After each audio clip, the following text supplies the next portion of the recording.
Live from the 607, it is the Ocho Duro Parlay Hour, where we're talking sports locally and nationally. Why don't you join in the conversation with the hashtag ODPH? Here we go.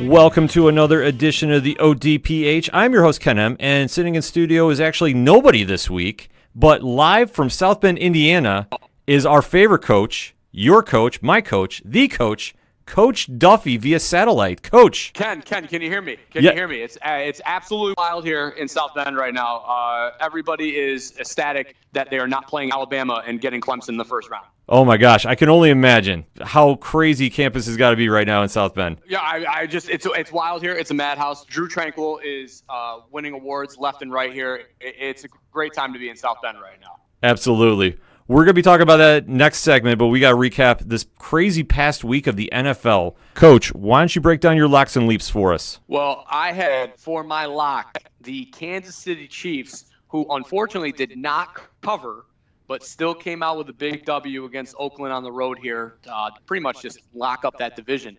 Now, obviously, they were kind of playing with some distractions going on with what happened with Kareem Hunt in the beginning of the week. Ken, thoughts? You know, obviously, there's no place for that in any sport and life, period. So, obviously, with what happened with Kareem Hunt, it's a shame to see it that we're still talking about it in professional sport, that we're still having to explain how a star athlete is out in a situation where he should not be and doing an action that he should not be doing. Honestly, I thought the Chiefs did the right thing after they got all the correct information, because there's been so many various reports talking about why the NFL didn't jump in right away, or when they did, why the investigation, just they weren't really very clear about what was going on. But kudos to the Chiefs for just making the quick, swift action of cutting Hunt from the roster and moving on and trying to get ready to go for the playoff run that they're going to need to. Yeah, I was really surprised, obviously, when the news broke late. Was that Saturday night there with everything that happened, or Monday night there? It was all just wildstorm here of news that was just everything just kept coming out. It was basically just getting worse and worse and worse. And obviously, Kansas City, to take the organizational standpoint of we're not even going to have it, versus other teams that have kind of controversially, either suspended the player or kind of, tried to sweep it under the rug, for them to come right out and just say, you know what, we're just going to release him. Kudos to them from an organizational standpoint. Now from a football standpoint, though, this obviously changes, the dynamic drastically of what Kansas City can do. Spencer Ware comes in and tries to fill that role, but he's obviously not Kareem Hunt. I did see today that they're signing Chandrick West back, which will be an interesting move moving forward. West hasn't exactly been playing football lately, so we'll see what they have to, what they're able to do from a football standpoint moving forward. Yeah, they're going to definitely need to do something. I mean, they got Patrick Mahomes, and with him on the team, they have a chance every game. I mean, that's just how good the kid is. And you look at the stat line, 295, throwing and 4 touchdowns. That'll keep him in every game he's got to face. And he's faced tough competition. The Raiders were going to step up no matter what. And obviously their season not going the way they wanted to, but it's a division game. And as I've talked about in many episodes, it doesn't matter what the record is. When it's a divisional game, teams step up. And this was no change in that statement. It's absolutely, no, you're right, Ken. I mean, obviously a divisional game at home, even though the season isn't going the way that the Raiders wanted to go, that they're going to at least show up and want to play spoiler. So and they did it. They gave Kansas City everything that they had. Just unfortunately, Kansas City is just a damn good football team. Oh, absolutely. I mean, I still have them making a deep run in the playoffs. I don't know how far they're going to go, obviously, because with Kareem Hunt out of the lineup, a lot has been put on Patrick Mahomes' shoulders. Nothing he can't handle, but when you have such a dynamic running back taken away from your team, somebody's got to step up and fill in that role. I don't really see that on Kansas City's roster from the running back standpoint right now, but we got to wait and see what happens from here. Yeah, I mean, it definitely puts a ton on Mahomes. Obviously, Tyreek Hill and Travis Kelce stepped up in this game tremendously. They're going to need more things from, every position, because Hunt was such a big part of that offense that losing a dynamic player like that is going to slow you down regardless. And especially week 13, as you're gearing up for the playoffs here, to have a big piece of your organization removed, it's back to the drawing board for them offensively.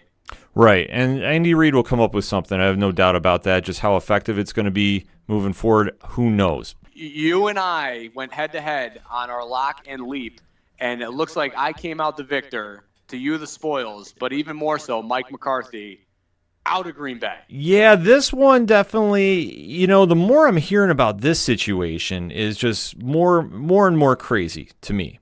Because here you have McCarthy, who led the Pack to the Super Bowl. He had the pedigree. He's obviously been there for 12 years. And to see that he is now fired after losing just awfully, if I can even make that into a word, against Arizona, just to see how the Green Bay has fallen is just mind-blowing to me, without question. I mean, the whole reason why I took this game was because the point spread, I think, was like 12.5. Oh, no, it's higher. It was higher. Yeah, it was like 4. It wasn't at 14. It was 14 and a half, I think. Yeah. So, I mean, I jumped on that just because of the number alone. I mean, I definitely didn't think the Cardinals were going to be in the game, let alone win the game. And, when I checked in on the score and I saw that the Cardinals were kind of, giving pace there, and I saw that Rosen had the ball with under 2 minutes, I was like, all right, they're at least going to cover the spread, but there's no way they're going to win this game. And then they go down the field, get the game-winning field goal in Lambeau, and have the Packers lose at home on the same day that Chicago loses to the Giants has to be soul-crushing from Green Bay, now looking at a 4-7-1 record going into the final weeks of the season. Yeah, absolutely. This obviously kills their playoff chances without question. They're out of the playoffs. They needed to run the table. And obviously when Aaron Rodgers gave that speech that, where he was reading off the teams he was going to have to beat and just every week, he still had the mentality that they were going to find a way to win.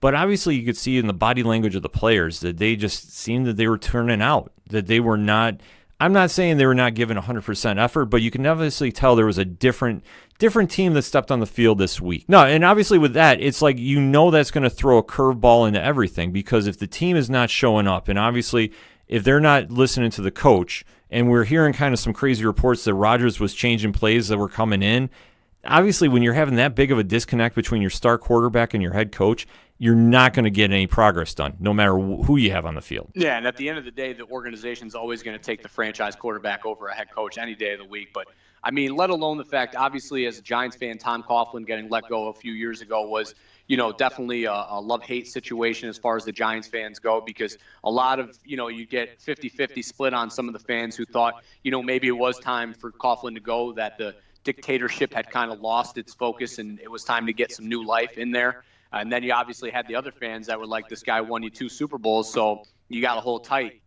What happened with McAdoo and everything, losing the locker room. So maybe it looked like Coughlin would have been the right choice. Clearly here, McCarthy has lost this locker room for these players to be checked out the way that they are, and especially the way that they're losing games. It's not like they're in competitively. I mean, some of these games that they lost have been games that should have been won, but they lost bad. And any time that you lose games like that, players are always going to blame the coaches. And the coaches are always going to look at the players on that aspect. So that's always going to create that controversy in the locker room.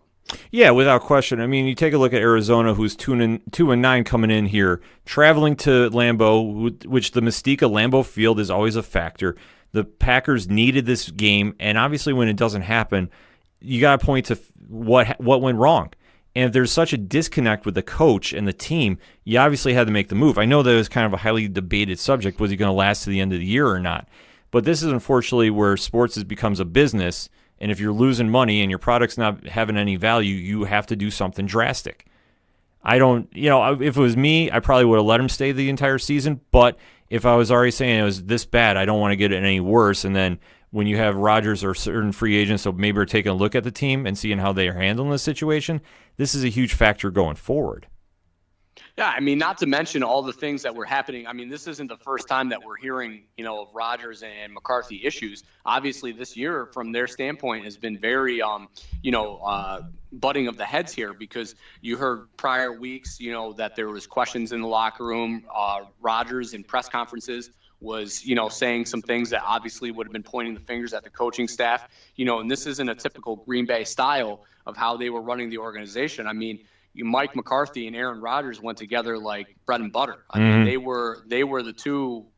They were Tom Brady and Bill Belichick of basically the NFC. And now all of a sudden to hear the fact that these two actually weren't getting along this entire year, you really got to wonder what really changed the relationship there, considering that they were so close prior before. Yeah, it's just a matter of, I think, over a tenure of time, if you're not seeing any progress, and obviously there's a lot of different factors that we don't know about as fans, just doing the eye test. If they're on such a discord from the beginning of the season to now, obviously that's just going to wear and grind on your team because Rodgers is the face of your organization. No question of that. McCarthy has been the long-stead leader of that team too. So obviously if they're not on the same page, it's anti-productive no matter how you want to spin it.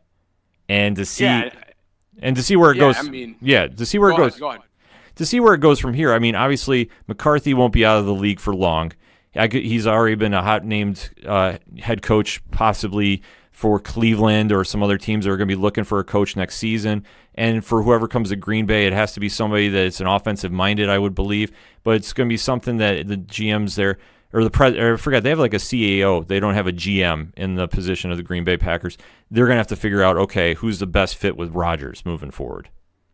Yeah, I mean, I would definitely imagine probably an offensive guy that would come in there. I don't know who would necessarily want to jump on that right offhand, just because I think that anybody that comes in needs to be, a West Coast offense guy. I don't think they're going to bring somebody in that's going to completely change schemes just because, Green Bay is so good at what they do, which is the West Coast offense that they've ran since, Brett Favre was there.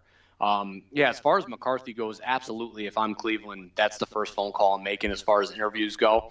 I think McCarthy's got to be probably the hottest candidate as far as free agency coaching. Oh, yeah. Obviously Black Monday is still yet to come, so we still got to see where pieces will fall. Gruden maybe in Oakland might be on a way out too, depending on how that organization feels. Gruden Washington might also be on his way out. So, I mean, there might be some positions that will open that might be a little more attractive to McCarthy. But if I'm him, I'm looking at that Cleveland job, and I'm definitely liking what I'm seeing. Well, Cleveland has probably the brightest future of the teams you mentioned. So that would be one that I could definitely see McCarthy going in, and especially with a young quarterback like Mayfield, the sky could be the limit. It all just depends on how that's going to gel, too. And then for whoever goes into Green Bay, they got a lot of stuff they're going to have to work with starting from the top down. Yeah, and then what was your leap here, Ken? So my leap, I will stand on my shield. I took those Buffalo Bills going to Miami. No fear. We took care of Jacksonville. We're going down. It's a divisional game. It was a game they should have won, but they didn't. And Miami winds up winning 21-17. Obviously, this was a heartbreaker for me. Josh Allen actually had a great game. Obviously, he's running for 135 yards. He threw 231, 2 touchdowns, but 2 bad interceptions, though, too. That's going to get... Go. I feel like something happened at the end of that game, too, there. Almost a Hail Mary type-esque play. The thing about it was they had some costly penalties, that let Miami get back in the game because the Bills had the lead going decently into the fourth quarter. And obviously these penalties get back, and Josh Allen going in from 4 minutes left in the game is slinging the ball like nobody's business downfield. So then we get down. He makes it gets to be fourth and I don't even forget. It's like 4th and 12. So he's got to go for it, and he's scrambling for his life. He throws a pass. I had to go about 60 yards right into the hands of Charles Clay, and Clay he tried diving for it and drops it. Now, to me, I'm going, why are you diving unless he slipped? It didn't look like he slipped to me, but he winds up like diving for it. And I'm going, why the heck are you diving? There was nobody around him anywhere. This was like a no-brainer if he just like takes a couple more steps forward. He has this in his hands. And like, it just mind-blowing to me that the Bills came back they were in that game to win it. And like I said, Allen was scrambling back. Like I said, it might not have been a 60-yarder, but he kept running backwards for his life. And then he just dead arms it downfield. And I mean, just kudos to him for how strong he is with that arm. And then the ball was right there to Clay. And just for whatever reason, Clay tries diving for it. Yeah, I mean, on the replay, I mean, it looks like Clay kind of got misjudged the ball a little bit. Obviously, Josh Allen was rolling to his left, which for a quarterback standpoint, to even be able to throw that pass is wicked impressive because, I mean, not only are you coming across your body, but you're coming across your body, throwing it to the opposite side of the field. Yeah. Kudos. Obviously, Josh Allen's arm strength was, something that was highly regarded in going into the draft to begin with. So you knew that it was there. So you knew that he would be capable of doing that. Yeah, as far as and then as far as the Clay part of this play, yeah, it just looks like he misjudged the ball. I think he thought that Allen was going to be able to set up and get on his feet and actually make a normal pass. And instead, having to stay on the run, Clay misjudged it. He leaps for it. And, if he would have just gotten his hands on the ball, instead of trying to catch it with his hands to his chest and try and bring it in that way, I think he would have brought it home. But the way that he tried catching it by pulling it into his pads, is just not the way that they show kids, in that age and Pee-wee how to catch the ball. No, I mean, for me, I'm just sitting there. I was screaming at the establishment I was at because the ball was there. It wasn't a bad throw. I mean, the fact for where he threw it from and he got it down there, and that was a catchable ball. It hit him in the hands. That, for me, that just mind-blowing to me. Because the Bills, albeit though, they started out rough. The first series of the game, Tannehill drove the ball down the field. I mean, he wound up being with 137, 3 touchdowns, 1 interception. I mean, he was having a great game, but then the Bills locked it down that whole second series to the fourth quarter, or third quarter rather. And then this is where they just, I don't know, they just fell apart. I mean, they had the bad penalty with Jordan Phillips there for taunting, and it's just they were giving Miami a chance to get back in this thing. And it's for the Bills to fight back as much as they did, and for Josh Allen to have a decent game where this was a game they could have won. They could have been in playoff contention still. I mean, obviously, were they going to make it? Probably not, but still, this is a winnable game that against a division rival. They had this, and they just let it slip through their fingers, literally and figuratively. Yeah, I mean, obviously, Josh Allen's performance has got to be, from a Bills fan standpoint, something to at least take some positive from. The interceptions obviously are not good. That's, definitely not what you want as far as the quarterback position goes, to create those turnovers. But to be, running for 135 yards, obviously the kid can do it with his arm and his feet. So get some playmakers around him, and who knows, where they can go next year. I mean, the defense is already there. I would definitely say that the Bills probably have a top 15 defense. Oh, yeah. If they just had an offense that could put up some points on the board to give them a little bit of wiggle room, defensively, I think that will be huge. Better line protection would definitely do it. They did a step today in the right direction by cutting Kelvin Benjamin, who I think he checked out a couple games ago, to be honest with you. I think Kelvin Benjamin's been checked out since he got drafted to Carolina. Quite possibly. And wherever he ends up, I got a feeling he's going to wind up in New England. Don't ask me how, but I sense he's going to wind up there. Well, that's a very New England move. Yeah. That's the only place. Or Cincinnati, if Cincinnati was seriously going to make a run, obviously with A.J. Green being out the season with his toe injury. So, I mean, obviously the Bills are going to take some steps in the right direction. They're looking at a top 10 pick right now. So they could find a playmaker on the offensive side of the ball. They might be able to do some damage. And Josh Allen, I mean, they got to look at this as a step in the right direction. Obviously, I think they got the Jets coming up this week. I'm going to double check that when we get into our locks and leaps. But the Bills have got a decent future next season looking forward. But for this week, not so much. That's what we had for our locks and leaps. We're going to take a quick break. Hit us up on the hashtags ODPH. We want to interact with you. You are listening to the Ocho Duro Parlay Hour. Hey, this is Rob Kacharik from the band 607, Autopilot Off, and Walking Distance, and you're listening to ODPH.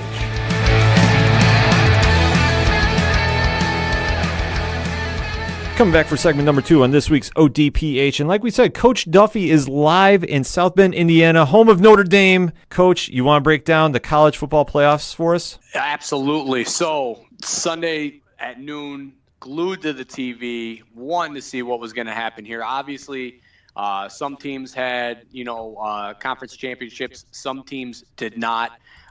More on that in a second here. So at the number 1 seed, we have Alabama. Obviously, the powerhouse that they've been this year. Georgia did put a dent, I think, in the armor of Alabama, which was nice to see, giving them a run. Jalen Hurt coming in, almost coming full circle here by coming back and leading Alabama after Tua Bailoa getting injured midway through the game. Wicked impressive to come in cold like that. hats off to Alabama. They're obviously, a powerhouse. So we'll see. Clemson coming in at number 2, the ACC champions, coming off of that win against Pittsburgh. Obviously not even a game there. Clemson, by far, a very, very solid team. Their front 7 is going to give anybody a scare. With a freshman quarterback, though, it's going to be interesting to see how he reacts in the playoffs. Coming in at number 3, my beloved Notre Dame Fighting Irish. Can't speak enough about this team this season. Without having a conference championship, they need to win every game. And they did it, by hook or by crook. And, obviously not every performance was tremendous and, breathtaking. But you know what? The fact that they have to win every game and they don't have a choice and they did it, hats off to that team. And then coming in at number 4, very up to the wire here from what it sounded like from the ESPN coverage, Oklahoma coming in, winning the Big 12 championship, beating a very good Texas team who gave them everything that they had. Texas has got a bright future going forward. And Oklahoma, definitely an offensive powerhouse. We'll see what they can do defensively, though, to stop Alabama. Alabama might put 90 up, but Oklahoma might be able to put up 83. So that's going to be a shootout. And then obviously everybody else fell to where they fell. Ohio State falling to 6th and Georgia staying at 5 was definitely a bit of a scratch, head scratch there. I thought obviously Georgia pushing Alabama as far as they did in that game. They deserve to be the next team out. With 2 losses, especially a bad loss against LSU, they kind of dug their own grave. Ohio State, though, what they did against Michigan and what they did against Northwestern, which are 2 mutual opponents for what Notre Dame had, especially the way that they beat Michigan, I thought that they might have done enough, as far as the eye test goes to make it into the playoffs. But, to stay at 6 clearly shows where they fell. Having 2 bad losses already. Yeah, I think that's what ultimately caught them. I mean, Oklahoma has just been on such a roll, and obviously that huge win against Texas, I think, really swayed a lot of votes their way. And I thought the committee got it right this time. I had no issue with the 4 teams that got in. I think that they nailed it right on the head. I mean, you can make a case for Ohio State, sure, but I think Oklahoma did enough to just get them over the top there. Yeah, I mean, I definitely, when everything came out, I thought everything fell right where it should be. I personally, I don't know if Oklahoma has the defense that you want to, put into the playoffs, just because the Big 12 is just not known for defense. They just don't have I don't know whether it's recruiting or whether they're not worried about it, but the Big 12 is just notorious for having, cupcake defenses. So I kind of thought that maybe an Ohio State or Georgia was going to get the nod over them just because of the standpoint of they're a more complete team. The performance against Texas definitely did help. Obviously, Alabama wasn't going to slip. Now, the only way that things would have gotten really crazy, and like I was texting you and Padawan midway through, was when Georgia was winning that game, and I thought college football was about to be flipped upside on its head. Oh, that would have been crazy. If they pulled that off, I don't even want to imagine the reaction would have been. I mean, the only way that I saw it falling, the chips falling, was, Clemson would have been 1, Notre Dame would have been 2. Then I would imagine that you would have to put Georgia there at 3 and Alabama at 4. Or you put Georgia at 3 and Alabama, or Alabama at 3 and then Georgia at 4. Either way, it would have been, it would have been putting college football upside on its head, because Alabama all year had been so dominant. Now, something that I wish that they would bring back as far as the rankings go is the strength of schedule. I understand that they like to use not the strength of schedule, but the strength of record against your schedule and the strength of performance, or whatever that metric is called. But at the end of the day, I mean, you're playing Citadel. Yeah. You're playing Louisville, Louisiana of Lafayette. Yeah, those are joke games. Yeah, you have teams that are clearly not on the same skill level as your teams, as your Alabamas and your top tier teams. It's like you don't want to say cupcake game, but I mean, let's face it, it's just a whole different bracket, a whole different level. I mean, when you're paying Citadel to come to play you because of the beatdown they're about to get, I'm going to call that a cupcake game. Yeah. I mean, no, it is what it is. It's just, yeah, exactly. And I mean, for my argument, I mean, obviously being the Notre Dame fan that I am, I catch a lot of flack, from people that, they're not in a conference, they don't schedule teams. Listen, at the end of the day, their schedule this year featured teams like Michigan, Northwestern, Florida State, Virginia Tech. They scheduled and USC. They scheduled teams and Stanford that should have been in the top 25. And at the time that they played them, 4 of those 6 teams were in the top 25. Yeah, you can't argue Notre Dame's record on this because everybody that they faced, they beat. They're undefeated this season. So it's like, for anybody that's making the argument about no conference, well, then start scheduling them against conference people, and then watch what happens.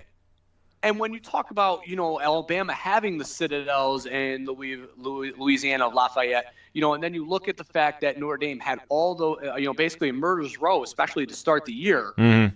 Come on. I mean, what more do you want from them? It's not their fault that Florida State is not ranked and had a bad year. It's not their fault that Michigan went into the big house and got smoked. They were number 4 at the time that they played, Notre Dame. It's not Notre Dame's fault that USC is having a down year. They're scheduling the teams that they need to schedule to show that the committee that they have enough. And Alabama trying to play on the SEC is the strongest conference. To me, it's not the strongest conference right now. No, it's definitely not been the big one that it's been over the past few years, without question. No, not at all. And I mean, to hang your laurel on, we got to play the SEC schedule. No more. That's got to go. The biggest thing to me is I think that either there needs to be some sort of strength of schedule metric that's back in where you can look at these teams, because then that would pipe down the UCF fans, which I'm sorry, you've won 24 straight games. Very impressive. You're playing also Louisiana of Lafayette. I mean, play a team outside of your conference or outside of your region, schedule a game on a neutral site against, an Oklahoma or a Texas or, even a Maryland, a Big Ten team. Just schedule somebody that you could say, hey, look, we played a Power 5 conference. Yeah, they're going to need to do that because obviously they have a legit argument. I got to say this. I mean, UCF definitely has a legit argument. But I fully agree with you, Coach. They got to face teams that are not in their conference, and they got to have like the 1 games off against an Alabama or against a Clemson, or somebody that, like you say, is in a strong conference outside of their own. And like I said, Maryland would be fine. I mean, even put them against Syracuse there. Let's see what happens. Yeah, I mean, an ACC opponent would be great. I mean, starting some sort of rivalry with a Florida State, a Florida. You have teams in your own state that you could play that. You could create a rivalry with that, fans would want to come out to the game. You could play it at a neutral site down there in Florida area, and fans would come out, and that it would sell the house out.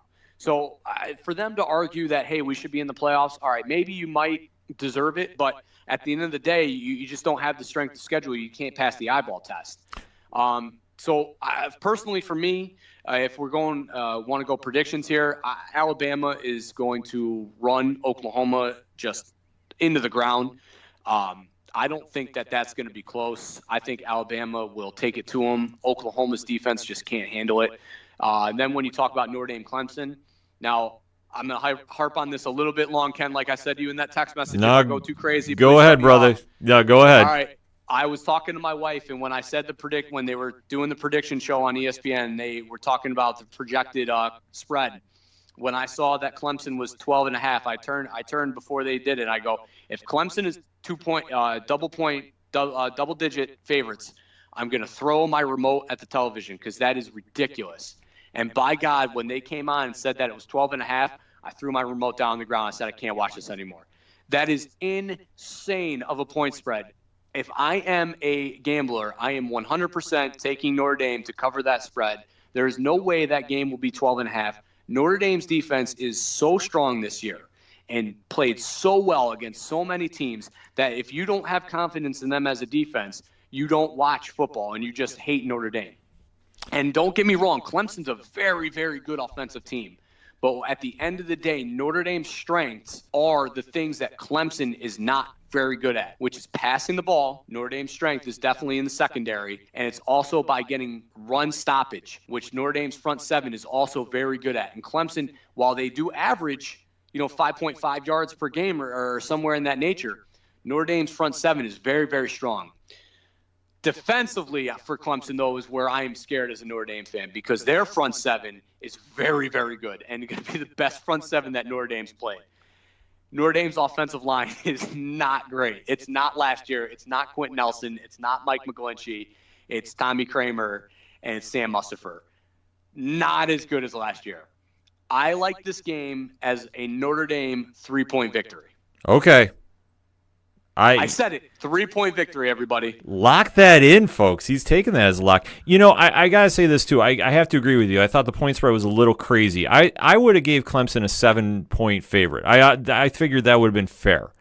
I thought 8.5, to be honest with you. I thought they would have opened at 8.5 and then kind of, slowly as the action started to go Notre Dame's way, they would have dwindled it. But to see 12.5 is just, that's wild. They have mutual opponents. They've played Syracuse. They've played Pittsburgh. Obviously, that Notre Dame-Pittsburgh game was a lot closer than Notre Dame fans wanted. But then they absolutely destroyed Syracuse. Meanwhile, Clemson almost lost to Syracuse. So they've had mutual opponents that both of them have had slips against. Yeah, no, it definitely – there's an argument on both sides of it. But I just figured Notre Dame is going to keep it a little closer than people are predicting. I mean, obviously, I think that they're going to have a little bit of luck, no pun intended, on their side. I think because – Clemson might take them a little lightly, I think, to start out with. So if Notre Dame can jump on them early, which I think they can, they definitely got a shot to pull this game off. I think a 3-point win for them is definitely in the realm of thought. I don't struggle with that one. I mean, you're spot on. For Notre Dame to win this game, they have to control the ball. They have to continue to run the ball. Brian Kelly's MO has kind of been when the run game is, not getting going, and they can't really get anything started, that he'll abandon the run. Offensive coordinator at Notre Dame, Chip Kelly, obviously, has the ability to call the plays now, which is what they need, and he will stick to the run, and that's where they break one. And that's what this team's built on. So as long as they're able to get that one run with Dexter Williams, that's going to be a 60-yard run. I think that will sway the game their way. But if they abandon the run, then Clemson's just going to take it to them. Yeah, I think so too. I think the longer they keep the Clemson offense off the field, it's a better chance for them to win. And if they can get their run going, that's their key to victory. If they can't get the run going, it's going to be a long day for the Fighting Irish, without question. And as far as Alabama and Oklahoma goes, though, I got to say, I think Alabama takes them in double digits, without question. Oh, for sure. For sure. I can't see Oklahoma's defense even getting a 3-and-out in this game at all. Holding them to a punt is going to be a win for Oklahoma's defense. Yeah. I mean, it goes to show how much of like a pro program they have at Alabama, that Oklahoma is no sneeze. But please understand when I'm saying this. Oklahoma deserved to be the number 4 spot. No question of that. But when you're going up against a defense like Alabama, and that's Nick Saban's bread and butter, that this is going to give them some problems. Do I think it's going to be a shootout? Yeah, for a little bit, but I think Alabama ultimately takes it in the end. I think that they just go take over that fourth quarter. I think Tua just establishes why I think he's going to win the Heisman this Saturday, and I think it's just going to put an exclamation point on that game. Oh, even calling the Heisman pick here, huh? Yeah, I'm doubling up on it. You know me, I like my parlays. Yeah, I mean, you're spot on. I just don't think that Oklahoma's going to have what it takes to get by this team. And then at the end of the day, it's just Alabama's team is just so good. Now Georgia gave the blueprint, and that blueprint was as long as you score on your possessions, and it can't be field goals. You have to maximize each possession you have, which means 5 to 6 to 7 minutes off the clock. Okay? And you score at the end of that drive. And as long as you score at the end of that drive, you will be able to stop Alabama, maybe not Oklahoma, but you will be able to stop Alabama's offense. Then you will be in this game. And obviously that's a very Madden drawn up, whoever has the most points on the board is going to win this game type stat. But it's very, very true, because if you watch the beginning in that first half of the game, Georgia was maximizing their possessions. Score once, Alabama comes back, gets a field goal, go back, they score again. Now they're up 14-3. Alabama then goes down, scores. Now they're 14-10. But then Georgia again went down, scored to go up 17-10. Now you're talking that you've got momentum going into halftime. But when they came out of halftime, Alabama put the reins down, and Georgia's offense was not able to score, and they were not able to maximize their possessions. And that's what got Alabama back in the game. Yeah, and I mean that's going to be the trick of the trade. I mean, if Oklahoma's defense can make some stops, and then, like you said, they got to put up sevens. They can't put up threes. If Oklahoma can do that, they can hang with Alabama. I don't think they're going to win. Like I said, I could honestly see this being like Alabama 48, Oklahoma 30, to be honest with you. Oh, I could definitely see this game, both teams getting in the 30s. Absolutely. Oh, I think the 30s are a safe bet if you're going to look at that on paper. I think both offenses are going to get their shots in, but I think Alabama's just too strong. And like I say, I think as news is breaking now that Maryland is going to be naming Alabama's offensive coordinator Mike Locksley as their new head coach. I think that he's going to want to make a statement game too for new recruits coming in there too. So don't be too surprised you don't see Alabama putting some points up real quick and real early in that one. Man, that was some live breaking news right there, everybody. Folks, that's what we do here on the ODPH. And now that's not the only coaching change though, is it? No. We got to figure we close out this college football segment with the retirement, quote unquote, of Urban Meyer at Ohio State. Coach, your thoughts on this? I mean, as much as I don't like this team, I definitely end up seeing him in USC Trojan at some point here. I think the writing's on the wall. I think, Helton obviously is going to get one more year, which is going to give Meyer some time to step away from football like he did similar to with Florida. Sorry, Ken, to bring up that source. No, you can go. You could go right ahead because I got my thoughts on this one. So I see him sitting out the year. I know a lot of people. I know Kingsbury just got named as the offensive coordinator there. I don't think he sticks there.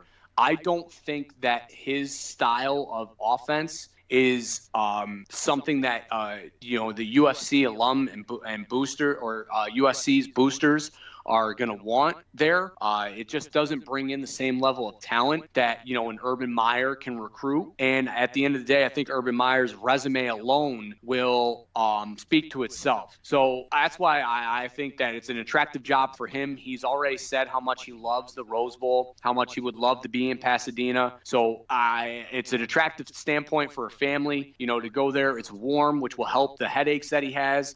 As weird as that is to say, but it's true. So I definitely see him ending up in the Trojans, not this year, but definitely in a year or two. As being the Florida fan in the room, or on the show, should I say, because nobody else is in the room this week, I've seen this song and dance before. Urban is a great coach. If you want to take just the fundamentals, obviously he did wonders down in Florida with Tim Tebow and company, and then he left when there was some trouble starting to come around, quit for health reasons, quote unquote, and then suddenly he's at Ohio State. And I get that. And obviously now this season has not been one, that has been very without its own controversies. Not to go into details about that, and suddenly now, we're having the health issues again, too. I'm not saying he's using this as an excuse. I just say this is just the facts that he's saying. So, obviously, when he's saying he's retiring and this is it, I just don't buy it. I agree with you, Coach. I think he's going to be coaching in a year or so. I just don't see it being USC. In fact, I'll go out on the limb and say I think he winds up taking Harbaugh's job in Michigan. I will probably get a lot of comments about this one, but I could definitely see him taking a program if UFC's not ready, because, if they wanted to, keep the stat quo as they have over there right now.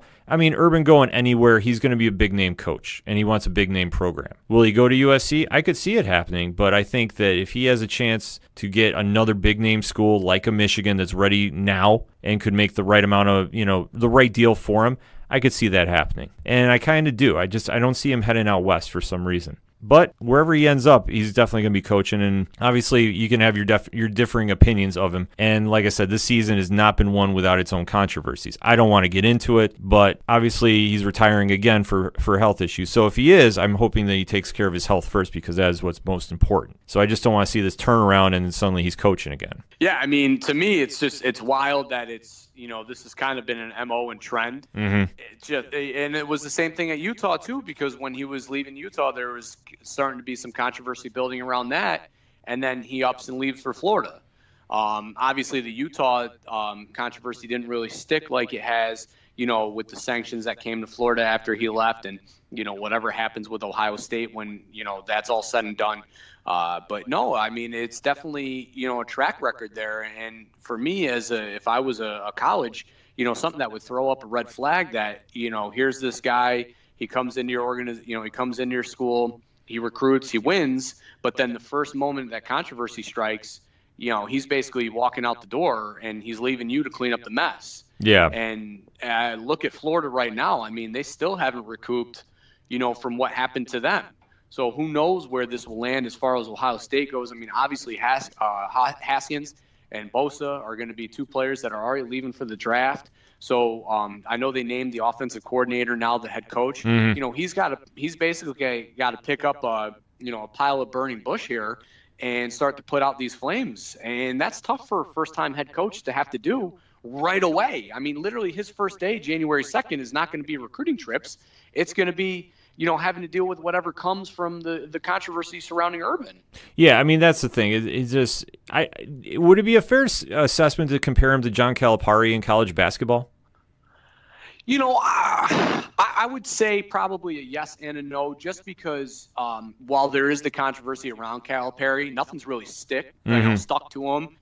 Kind of the Teflon Don. Yeah. A Patino. Maybe I also similar to maybe a Pete Carroll situation where he left USC high and dry, and now they're dealing with the aftermath of what happened to him. Right. No, I mean, I just say that just you have a great coach on the court, and just there's a lot of stuff that he comes with a lot of a reputation and a lot of controversy with him. That's what I'm kind of using my comparison with. No. I mean, but the thing with Calipari is just nothing's ever stuck to him. I mean, he whatever even the controversy that's going on right now, Kentucky's never been brought up. As far as that goes.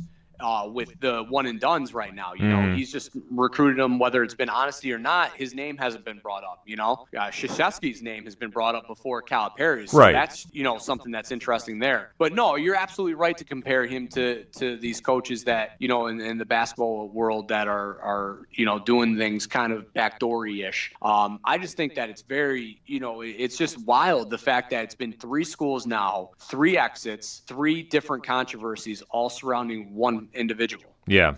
I mean, that's just the thing moving forward with teams that if this is, or with programs that obviously you have a great coach on the field, but it's just you got to look at the asterisks almost and just, great on the field, but then, everything that comes with it, you just got to go, man. This is a lot on the legacy. So, I mean, obviously, I think he's going to wind up somewhere. Like I said, I wouldn't doubt Michigan. I think that would be. I just have this weird suspicion that he might go there. And I mean, can you imagine that first Ohio State Michigan game? Oh boy, I mean, there would be ruckus in the stands. I yeah. mean, luckily there's nothing this time, but I mean, if that actually happened, yeah, there'd definitely be some fisticuffs. Right. So, I mean, obviously going in with that, there's a lot to move forward with. But, I mean, that's all we got for this week for college football. But hit us up on that hashtag ODPH. Let us know your thoughts on the bowl series, the Heisman. We gave you our winner. Well, at least I gave you mine. Coach will hit you with that in the Round and Bases segment. We're going to take a quick break. You are listening to the Ocho Duro Parlay Hour.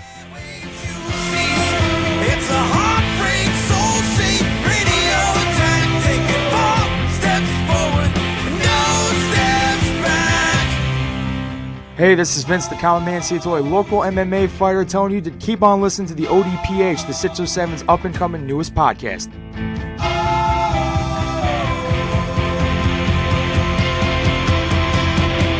We knew right where we'd be, floating on the airwaves you see. It's a heartbreak, soul-shake radio attack, taking 4 steps forward and no steps back. We knew right where we'd be. Coming back for another segment on this week's ODPH, and we got to talk a little MMA action. The UFC is back this weekend, UFC 231. 2 big title fights going down. Coach, are you ready for this one? Ken, I know you're going to break it down for me, so go ahead. So we have the women's flyweight title being up for grabs between Valerina Shevchenko and stepping up in weight class, Joanna Jędrzejczyk, the queen of the strawweight division until Rose Namajunas took over.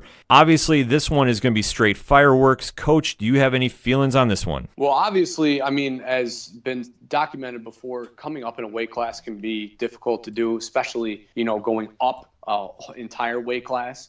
Just from a standpoint of conditioning, putting on that extra weight can be kind of different as far as going into those later rounds from the conditioning standpoint. So it'll be interesting to see how, especially for a woman who is used to fighting at a certain weight, to put on, an extra, what is that, like 15, 20 pounds to be able to fight, in the 4th and 5th round and keep her energy, and be able to stay on the attack. So that's something that I'm definitely looking to see how they bounce back for that. Yeah, absolutely. Valentina Shevchenko has been waiting for this fight for I don't know how long. And obviously, there's been a lot of controversy about her opponent at the time. Wasn't going to make weight, and then they were trying to make the super fight with Jędrzejczyk because Jędrzejczyk wants to be a 2-division champion. So this one has been building for a while. Shevchenko is 15-3. Jędrzejczyk is 15-2. Like I said, those 2 losses of Rose Namajunas. And this is going to be a very telling fight. Like for me, I just see this being a great striking match. I am kind of curious to see how the move up in weight class is going to affect Jędrzejczyk because her striking is just phenomenal for her weight class. But stepping up, obviously, you're putting on more muscle mass. Will it slow her down in any bit? Debatable. But I think that she's going to have enough to squeak out the decision in this one. That I think Shevchenko is going to be, she's definitely going to step up for this one. Valentina is not going to back down by any means. But I think when you start getting into the deeper rounds, and this is kind of home turf for Jędrzejczyk because she has been a champion. She has the championship mentality. So I think this is going to play a little more into her favor, so to speak. Yeah, I mean, it just, coming from that standpoint of, obviously McGregor, when he went up and fought Diaz, at a weight class above, you could definitely see that his stamina wasn't the same. So anytime that you step up in weight, I think it's always a challenge. And that's the biggest storyline for me, that when you look at a fight, how they bounce back for that. Yeah, it's going to be interesting to see. Like I said, I like Joanna in winning by decision. I think it's going to be a very close fight. I don't see this one going one way or another, honestly. I just think it's going to be just in those later rounds. I think that's where Jędrzejczyk is going to just win by points. I think that her striking is just a little better. But like I said, I think it's going to be a highly contested bout. I'm excited for this one, but I'm definitely excited for the main event. I've been waiting for this one. The featherweight title is up for grabs. The champ, Maxi Baby, Max Holloway versus T-City, Brian Ortega. Coach, your thoughts on this one? Yeah, obviously Holloway is returning from, being away for a little bit, having a year off to meet, Ortega, who's undefeated right now. I'm gonna go with Ortega on this one, just from the standpoint of obviously, the way that he's winning fights. To be undefeated, I think he's just gonna come in. Taking a year off can be difficult, especially to bounce back against a fighter who's hot. I'm gonna go Ortega on this one. See, this one for me, it's kind of bittersweet because I like both fighters. I don't really have like a fighter I'm really rooting for per se, but knowing what Max Holloway has gone through with, he was the one, remember, with the whole Conor McGregor controversy and Khabib was not having an opponent, Holloway was trying to step in short notice and make that weight cut. And obviously he wasn't healthy enough to go, so that's why they gave the fight to Ali Quinta. Obviously with that, and then he was having concussion issues that he was not able to fight Ortega this summer. So this fight has been going on, but to see Max finally healthy, I think is a huge deal. And looking at his opponent, Ortega's been on a roll. 14-0-1.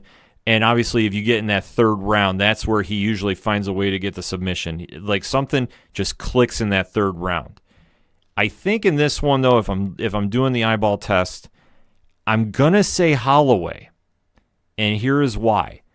I think he's just gonna come in there, and he is going to want to end this fight quickly. He's going to take more chances that where Ortega, I don't want to say starts off very slow like Donald Cerrone usually does, but I think Ortega is not going to try rushing anything per se. I think he's realizing the moment he's in his first title shot, and he's definitely going to want to take full advantage of it and set the tone, use his grappling to get some more submissions per se. But I just see Max coming in there and just swinging for the fences. And this could come back to haunt him in the third, but I could see him getting a quick shot in the second. It's a little gutsy pick, I will admit that. But especially considering that you're taking a year off, I think that's the smart strategy to come in and swing for the fences.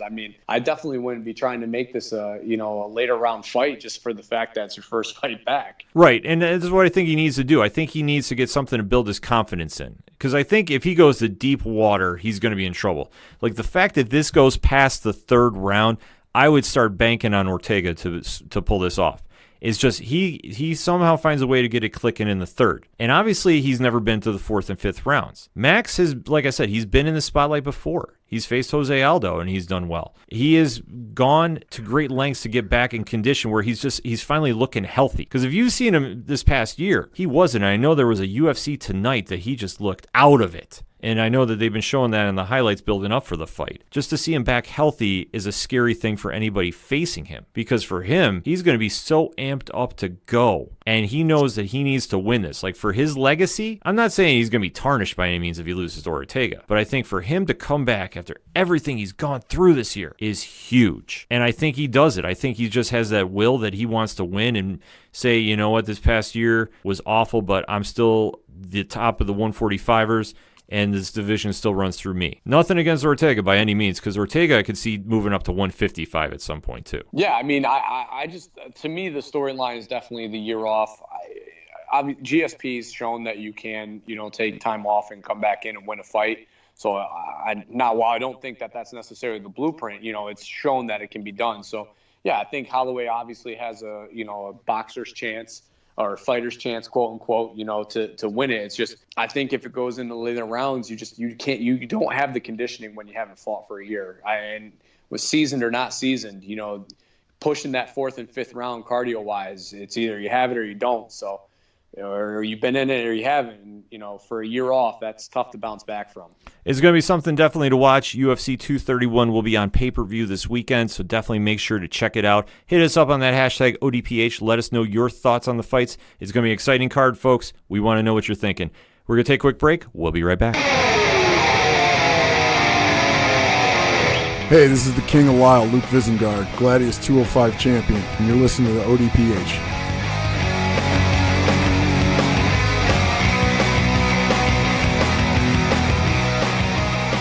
Coming back for that local minute on the ODPH, and since Pat is not here, I will take the reins if that's all right with you, Coach. Absolutely. All right, so we got to talk Binghamton Bulldogs basketball. Now, they were winners against Scranton, 132-107. Chris Cartwright, 34 points. David Hay had 23. Great contest, avenging the only loss of the season until they ran into Syracuse.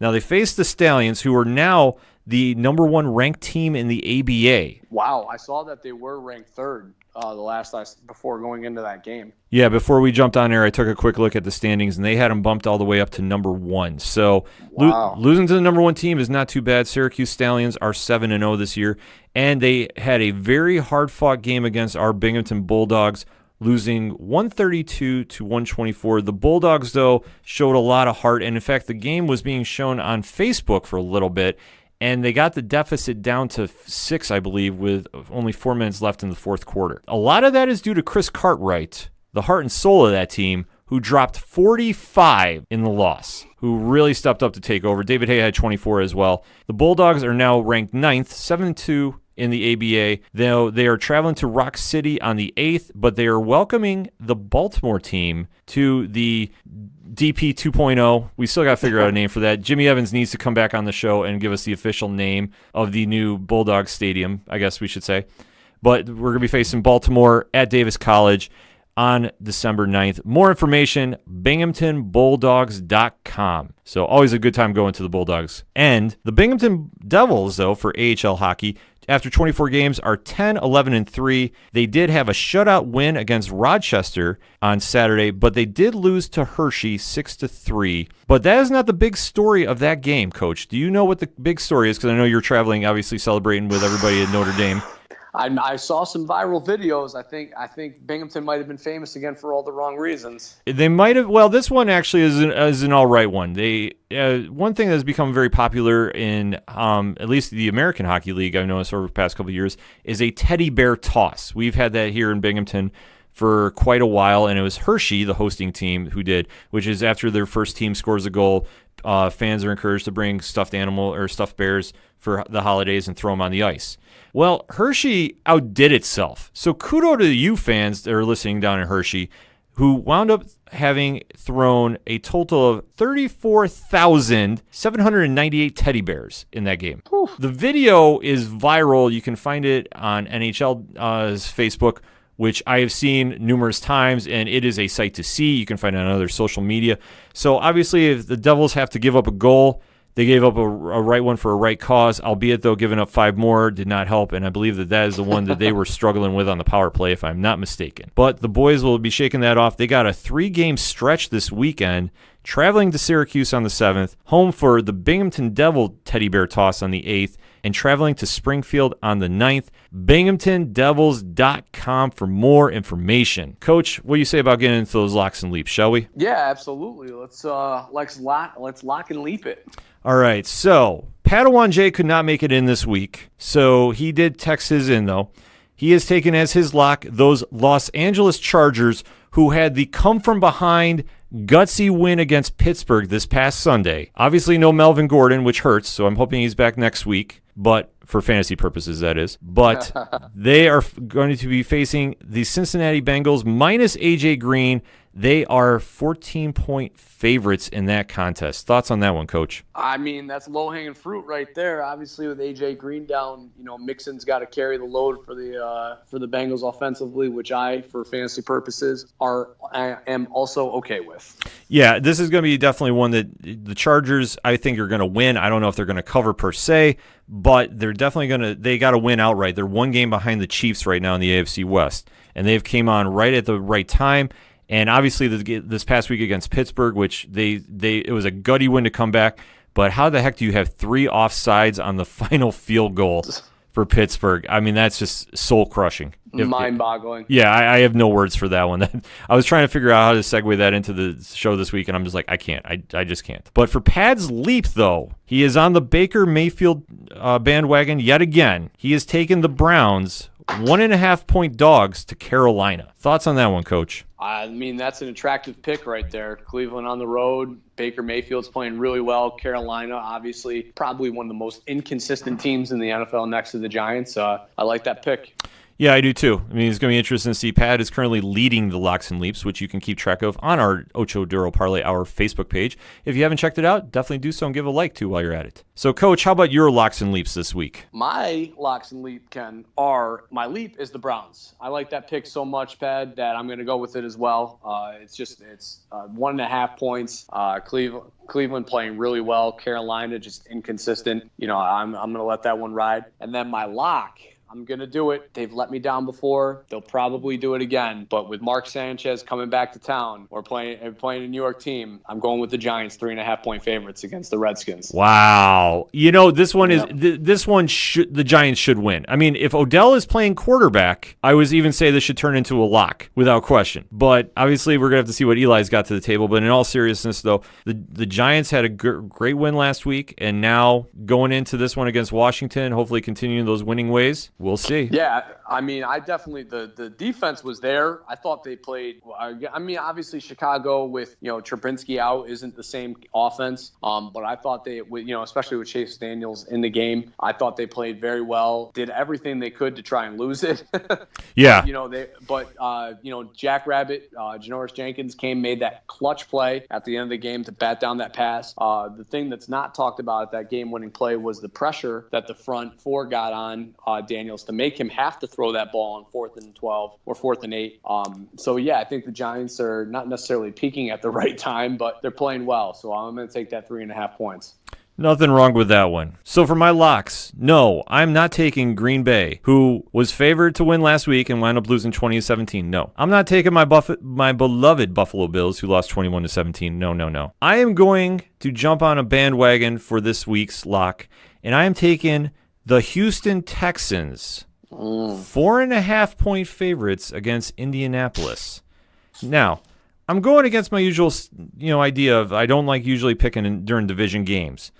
But for some reason, Houston is, on a win streak. They're playing really good football right now. Obviously, beating Cleveland last week is a huge feather in their cap. And this one is going to be a true test for them. I think they're going to do it. I think they're going to cover. In fact, I think they win by a touchdown. I'll even go on that limb. Point-wise, I'll even say we'll go 21-14. It'll be a low-scoring one, but I'll say they'll still put up some points. And for sorry, Coach, your thoughts on that one? I was just going to say, yeah, I mean, I looked at that game, too. I thought that was tough. I mean, I think both teams are playing well. The Colts had that abysmal performance, though, against Jacksonville in that 9-0 or 6-0 game. 6-0, yeah. 6-0, yeah. Whatever happened to Andrew Luck in that offense, I don't know. But Houston is playing some very, very good football right now. Winners of 9 straight. So That's a good looking pick. Yeah, I figured that they can definitely continue that win streak on, and obviously if they got a chance to do some jumps in the AFC playoff seeding with a win, they're going to have a little more chip on their shoulder to do it. My leap, though, you might say I'm a little crazy, and it's okay. I've been called worse. But I am going to take Tampa Bay +8 against those New Orleans Saints. And this is why. I don't think the Tampa Bay is going to lose. But I think that I don't think the Saints are going to beat them by 8. I'll be very honest about this. I think the Saints should win this on paper, but this is one divisional games, as I've been harping on. No matter how bad a team is, and let's face it, Tampa Bay has not been great this season. This is one that they can definitely jump in and make some noise. And I think that obviously it's at Tampa Bay, which plays a big factor. I think Tampa Bay is going to, either one of two things is going to happen. Either they're going to lose by 3 or they're going to win by 7. I'll even give you that. I'm not going to give you a point spread because I could see this one obviously turn into a little shootout. Obviously, the Saints' win streak is over, so there's going to be a lot going on in with that. And this is, like I say, a divisional game that they're going to definitely step up with and show up for. So we'll see how they pull off with Jameis Winston leading the team on this one. But I think that they got a chance to definitely pull this off as a leap. But let us know what you think. Hit us up on the hashtag ODPH. That's all we got for this week. So live from South Bend, Indiana, Coach Duffy. Good night and good luck. I'm your host, Ken M. Thank you as always for listening to the Ocho Duro Parlay Hour. We'll see you next time.